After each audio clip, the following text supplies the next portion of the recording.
大家好啊！咁又係我呢個勞力士呢個頻道啊。咁咧，我今日咧又想同大家講下，介紹一下 Gigi 嚴明熙一啲新嘅資訊咁嘅。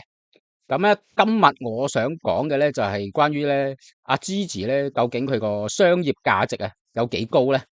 咁我自己咧又做咗一啲少少嘅統計啦，咁想同大家即係分享下、講解下咁解啦。咁我咧就攞咗兩大一個串流嘅平台嘅一啲播放嘅數據嚟計一計俾大家睇啦。咁我淨係計YouTube 啦，同埋 Spotify 兩大平台先嘅啫。咁其他串流平台啊，好似譬如 iTunes 啊，或者係 KKBox 嗰啲咧，咁我就唔計住啦。咁我先計咗兩大平台就先啦。咁我咧就將呢兩大平台咧，Gigi 咧，個人一啲獨唱嘅歌曲嘅播放量咧，就做咗一個表，咁俾大家睇睇啦。咁咧我係淨係計個人獨唱嘅啫。咁另外咧我就抽咗部分啦，有代表性嘅歌曲啦，同埋咧係 over 即係超過20萬 view 嘅歌曲咧，我先放喺裏邊嘅表裏邊嘅。咁咧我就冇計一啲同人合唱嘅歌曲嗰啲播放量，我就冇擺落去啦。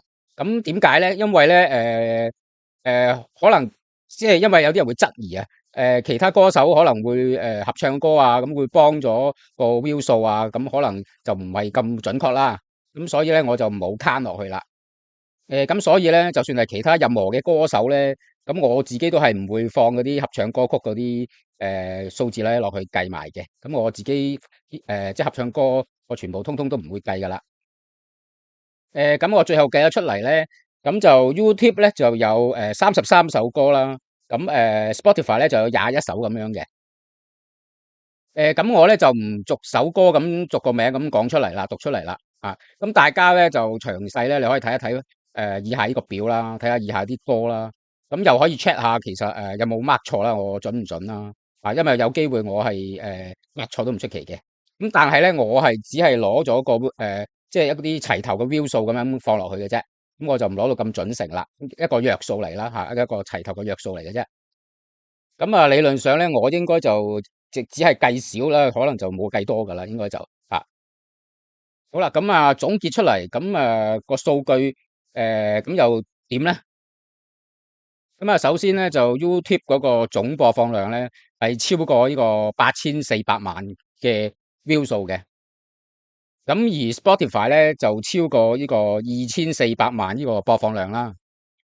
咁其中咧 YouTube 咧就有10首歌咧係超過呢個300萬 view 啦，而 Spotify 咧就有3首歌就超過呢個200萬 view 啦。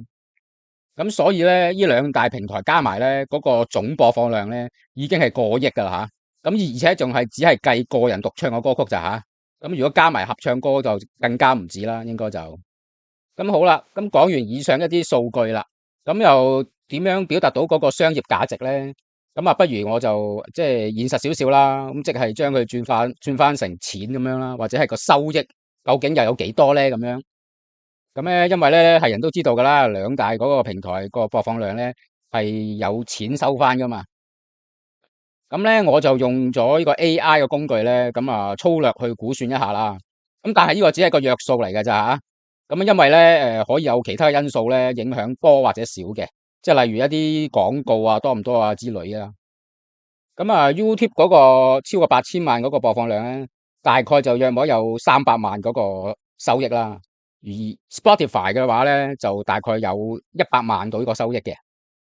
咁當然呢個係以港元嚟計啦吓，咁只係一個約數嚟嘅啫吓。咁即係話，如果嗰啲版權嘅收益全部係歸一間公司或者一個人嘅話咧，咁就大概有呢個400萬嘅一個收入啦，呢度已經。咁所以咧，如果只計一個啱啱出道即係幾年嘅新人嚟講咧，咁係非常之厲害嘅。而且咧，相信咧喺香港咧，新生代嘅歌手裏邊咧，其實都好少人可以做到噶啦，呢個數據。即使係出道咗10幾年嘅歌手都未必做到啊。咁何況咧，而家 TVB 現役嘅歌手咧，就更加差好遠啦。咁咧，而且咧，以上咧都仲未計Gigi 咧，幫公司咧喺一啲其他嘅商演內地工作演唱會綜藝節目啊、廣告代言啊、唱片啊，或者係其他串流平台啊等等等所有嘅收益都未計落去嘅噃。如果計晒嘅話咧，全部嘅話咧，咁公司應該賺係非常之多嘅，我相信係遠遠超過1000萬都唔出奇嘅。咁啊，所以咧之前咧咪傳阿 Gigi 咧1000萬簽呢個新公司嘅，咁我覺得咧係絕對有可能，同埋都係好值嘅，因為咧人哋都識得計佢嘅商業價值噶嘛，咁我都約莫計到啦，咁何況人哋嗰啲係專業公司啊嘛，咁啊，所以咧就算千萬簽支持嗰啲公司咧，都好快揾翻超過呢個數嘅。所以咧，其實咧，我覺得咧，阿 Gigi 咧，就算係自己成立一啲獨立工作室啊，咁啊，我相信咧，佢自己一樣都做到或者賺到嘅。啊，咁當然啦，呢個啊取決於 Gigi 自己嘅決定啦。咁啊，我相信阿 Gigi 咧都應該好快會公布佢自己未來嘅動向啦。究竟係邊間新公司啊，或者未來嘅發展係點噶啦？咁啊，我相信大家等多一陣，應該都會有消息噶啦。咁啊，以上嘅數據咧，咁當然係只係作參考啦。咁啊，今日咧我就分享到呢度先啦嚇。咁啊，歡迎大家咧就訂閱支持啦。拜拜。